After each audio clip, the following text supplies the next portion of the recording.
وآتاكم من كل ما سألتموه وإن تعدوا نعمة الله لا تحصوها إن الإنسان لظلوم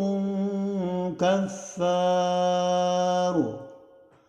وإذ قال إبراهيم رب اجعل هذا البلد آمنا واجنبني وبني أن نعبد الأصنام رب إنهن أضللن كثيرا من الناس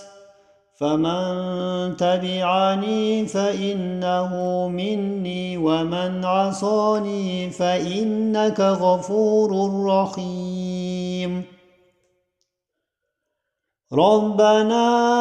إني أسكنت من ذريتي بواد غير ذي زرع عند بيتك المحرم ربنا ليقيموا الصلاة فاجعل أفئدة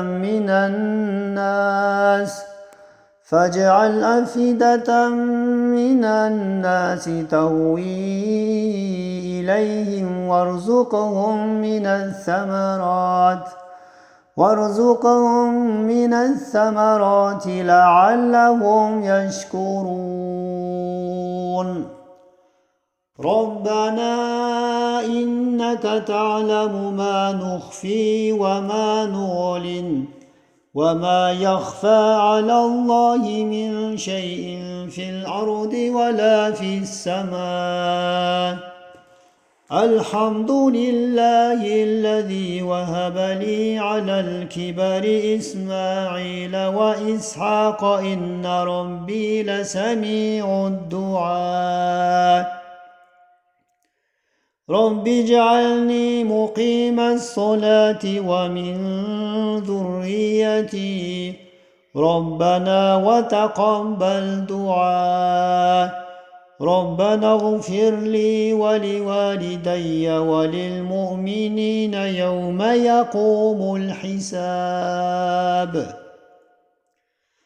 ولا تحسبن الله غافلا عما يعمل الظالمون إنما يؤخركم ليوم تشخص فيه الأبصار مهطعين مقنعي رؤوسهم لا يرتد إليهم طرفهم وأفئدتهم هواء وأنذر الناس يوم يأتيهم العذاب فيقول الذين ظلموا ربنا أخرنا إلى أجل قريب نجب دعوتك ونتبع الرسل أولم تكونوا أقسمتم من قبل ما لكم من زوال وسكنتم في مساكن الذين ظلموا أنفسهم وتبين لكم كيف فعلنا بهم وضربنا لكم الأمثال وقد مكروا مكرهم وعند الله مكرهم وإن كان مكرهم لتزول منه الجبال